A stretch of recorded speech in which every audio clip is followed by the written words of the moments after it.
দেশের খবর জানাবো। ঢাকা ও ওয়াশিংটন কৌশলগত সম্পর্ক জোরদারে ঢাকায় মার্কিন সহকারী পররাষ্ট্রমন্ত্রী পল কাপুর। সকালে পররাষ্ট্রমন্ত্রী খলিলুর রহমান ও পররাষ্ট্র প্রতিমন্ত্রী শামা ওবায়দ ইসলামের সাথে বৈঠক দিয়ে আজ শুরু হবে তার কার্যক্রম। এরপর সচিবালয়ে বৈঠক করবেন জ্বালানি ও খনিজ সম্পদ মন্ত্রী ইকবাল হাসান মাহমুদ। বাণিজ্যমন্ত্রী খন্দকার আব্দুল মুক্তাদিরের সঙ্গে আলোচনা করবেন, তবে অসুস্থ থাকায় বৈঠক হচ্ছে না অর্থমন্ত্রীর সাথে। সন্ধ্যায় American chamber of commerce in বাংলাদেশের আয়োজনে ব্যবসায়ী প্রতিনিধি দলের সঙ্গে মতবিনিময়ের পাশাপাশি তার সফর উপলক্ষে আয়োজিত নৈশভোজে অংশ নেবেন পল কাপুর। সফরের শেষ দিনে আগামীকাল তিনি বিভিন্ন রাজনৈতিক দলের নেতাদের সঙ্গে মতবিনিময় করবেন। বিকেলে তিনি প্রধানমন্ত্রীর পররাষ্ট্র বিষয়ক উপদেষ্টা হুমায়ুন কবিরের সঙ্গে আলোচনা করবেন। এর আগে দুপুরে সাবেক রাষ্ট্রপতি জিয়াউর রহমান এবং সাবেক প্রধানমন্ত্রী খালেদা জিয়ার কবরে শ্রদ্ধা নিবেদন করবেন, যা সাম্প্রতিক অতীতে বা বছরগুলোতে কোনো মার্কিন শীর্ষ কূটনীতিক করেননি। এবার নগদে পাচ্ছেন হেলিকপ্টার অফার, তাই কেনাকাটার পেমেন্ট নগদে করুন আর বুঝে নিন ২০০০ টাকারও বেশি ক্যাশব্যাক সহ হেলিকপ্টার রাইড। পেমেন্ট শুরু করুন আজই। দর্শক, এই নিয়ে আরও খবর জানাতে পররাষ্ট্র মন্ত্রণালয় থেকে যুক্ত হচ্ছেন সহকর্মী মোর্শেদ হাসিব। হাসিব, কখন নাগাদ ঠিক বৈঠকটি শুরু হতে পারে জানাবেন, আর এই বৈঠকে কোন বিষয়গুলো প্রাধান্য পাবে কিছু জানতে পেরেছেন কিনা?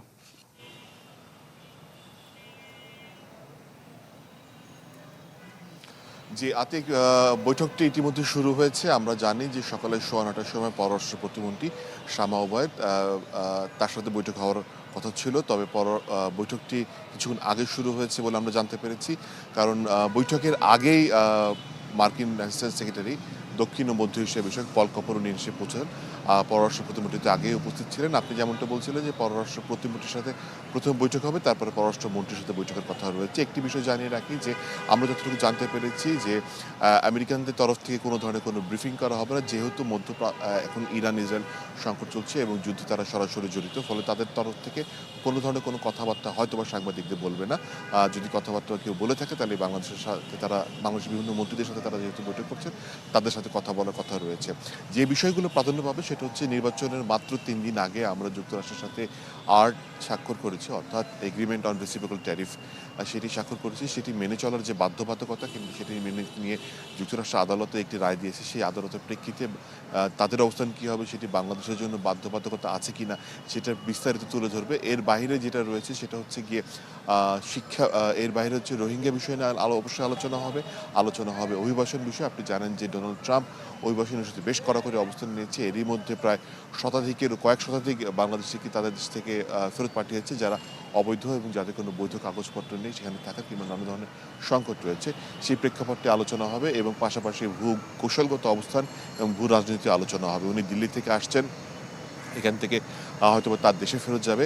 তো বাংলাদেশের নতুন সরকারের বিএনপি নেতৃত্বে নতুন সরকার গঠনের পরে ট্রাম্পের তরফ থেকে এটি আসলে প্রথম সফর, ফলে ধরে নেওয়া হচ্ছে যে সম্পর্কে ইতিবাচক একটি ধারা তারা তৈরি করতে চায়। কারণ বিগত 15 বছরে আমরা যতটুকু দেখেছি এবং যে ধরনের টানাপোড়েন ছিল যুক্তরাষ্ট্র এবং বাংলাদেশের সম্পর্কের মধ্যে, সেইটা কাটিয়ে উঠে সামনে দিয়ে এগিয়ে যেতে চায়। আপনারা জানেন রোহিঙ্গা ইস্যুতে তারা একটা বড় আর্থিক সহায়তা প্রদান করে থাকে। বাংলাদেশ তরফ থেকে সেটি ফ্ল্যাগ করা হবে এবং বাংলাদেশের পররাষ্ট্রমন্ত্রী যেমন এর আগে বিবৃতির মাধ্যমে বলেছে এবং তিনি বলেছেন যে ইরানের যে সংকট সেটি হয়তো বা এই আলোচনায় আসতে পারে, তবে সেটি এখন পর্যন্ত আমরা নিশ্চিত নই, কারো মুখ থেকে না জানা পর্যন্ত আপনাকে আনুষ্ঠানিকভাবে জানাতে পারছি না। তবে আমরা আশা করছি সেটি ডেফিনেটলি আলোচনায় আসবে। এর বাহিরে যেটি আসতে পারে সেটা হচ্ছে স্বাভাবিকভাবে এই অঞ্চল ঘিরে আমেরিকার যে পরিকল্পনা রয়েছে সেটি তাদের ট্রাম্পের তরফ থেকে হয়তো নতুন করে তুলে ধরা হবে। বিষয়গুলো আপনাকে আরও বিস্তারিত খুঁটিনাটি একদম সব জানাতে পারবো যখন ব্রিফিংগুলো হয়। আতিক। জি হাসিব, অনেক ধন্যবাদ আমাদের সাথে যুক্ত হওয়ার জন্য।